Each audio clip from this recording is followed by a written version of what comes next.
இன்றைக்கி நம்ம பூண்டு குழம்பு எப்படி செய்யறதுன்னு பார்க்கலாம்.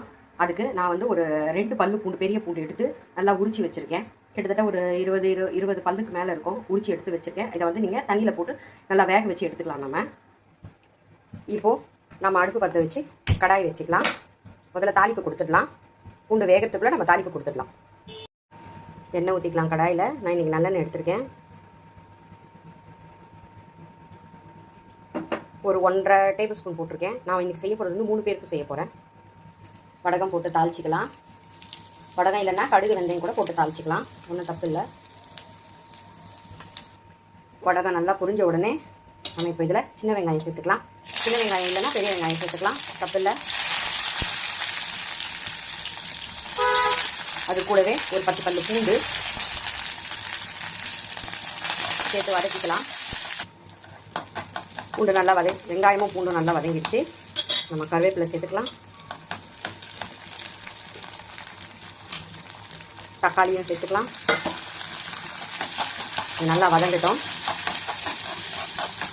எப்போவுமே இந்த மாதிரி பூண்டு குழம்பெல்லாம் செய்யலாம், கொஞ்சம் வெங்காயம் தக்காளி நல்லா வதங்கணும். பூண்டு குழம்புக்கு தேவையான அளவு உப்பு போட்டுக்கலாம். இப்போ நான் வந்து ஒரு அரை ஸ்பூன் வச்சுக்கோங்களேன். கல் உப்பு போடுறதுனால ஒரு அரை ஸ்பூன் போட்டுறேன். பத்தலைன்னா அப்புறம் போட்டுக்கலாம்.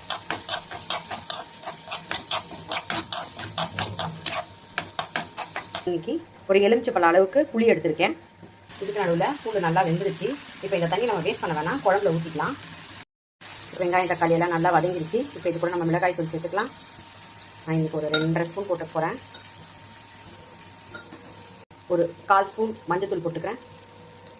இப்போ இதில் அந்த வேக வச்சு அந்த பூண்டு தண்ணியை நம்ம சேர்த்துக்கலாம்.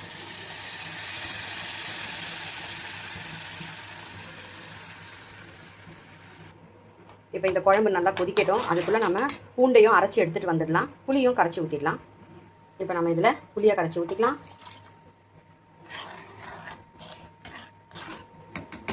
பூண்டு அரைச்சோம் இல்லையா, அதையும் இதில் போட்டுக்கலாம். நம்ம